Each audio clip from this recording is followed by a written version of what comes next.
तो दोस्तों आज के इस वीडियो में हम बात करेंगे कि जो भी कंस्ट्रक्शन में यूज होने वाले मटेरियल्स होते हैं उसके डेंसिटी के बारे में आज हम जानेंगे। तो समझते हैं कि डेंसिटी का यूज हम कहाँ पे करते हैं।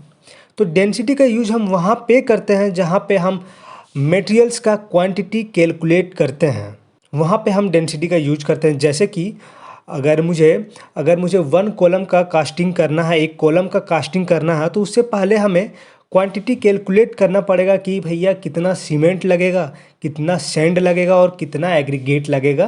कास्टिंग करने से पहले हमें कैलकुलेट करना पड़ता है।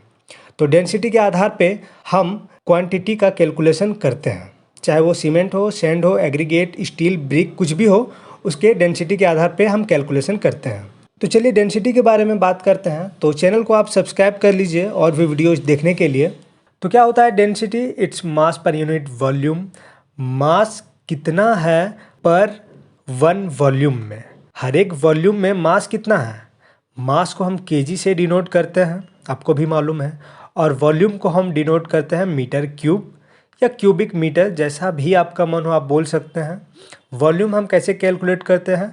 Length into width into height, तीनों को मल्टीप्लाई करने पे जो रिजल्ट आता है उसको हम वॉल्यूम बोलते हैं। तो मास को हम केजी से डिनोट करते हैं, वॉल्यूम को हम मीटर क्यूब से डिनोट करते हैं। तो केजी पर मीटर क्यूब में हम डेंसिटी बताते हैं।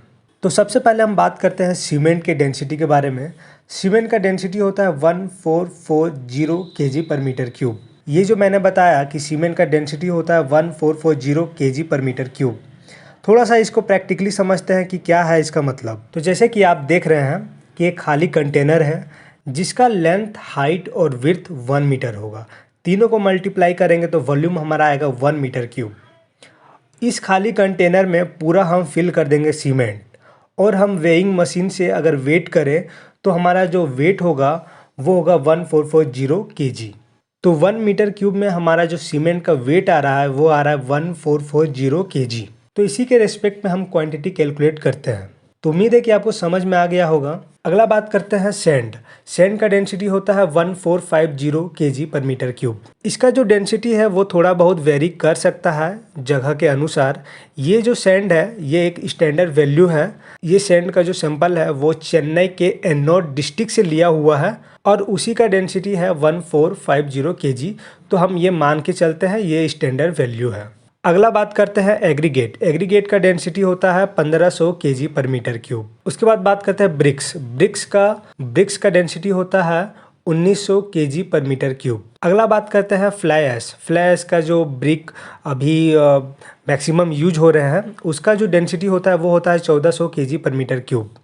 उसके बाद बात करते हैं आरसीसी, रेनफोर्स्ड सीमेंट कंक्रीट। जैसे कि कॉलम बीम जिसमें हमारा कंक्रीट भी है और स्टील भी है, उस तरह के मेंबर को हम आरसीसी बोलते हैं, रेनफोर्स्ड सीमेंट कंक्रीट इसका फुल फॉर्म है। और इसका जो डेंसिटी होता है वो होता है 2500 केजी पर मीटर क्यूब। आगे बात करते हैं पीसीसी, प्लेन सीमेंट कंक्रीट। तो पीसीसी हम जो भी फाउंडेशन होता है तो सबसे पहले हम पीसीसी करते हैं, उसके बाद हम फुटिंग का कंस्ट्रक्शन स्टार्ट करते हैं। तो पीसीसी में हमारा स्टील नहीं होता है, सिर्फ कंक्रीट होता है। तो पीसीसी का डेंसिटी होता है 2400 केजी पर मीटर क्यूब। उसके बाद स्टील है, जो भी हमारे कंस्ट्रक्शन में यूज होते हैं स्टील बार, उसका जो डेंसिटी होता है वो होता है 7850 KG per metre cube. As a civil engineer आपको ये सब रटा हुआ होना चाहिए और इंटरव्यू में अक्सर डेंसिटी पूछा ही जाता है। तो उम्मीद है कि आपको समझ में आया होगा। फिर भी कोई डाउट है तो बिल्कुल आप कमेंट कर सकते हैं और इसी तरह के वीडियोज़ देखने के लिए आप हमारे चैनल के साथ जुड़े रहें।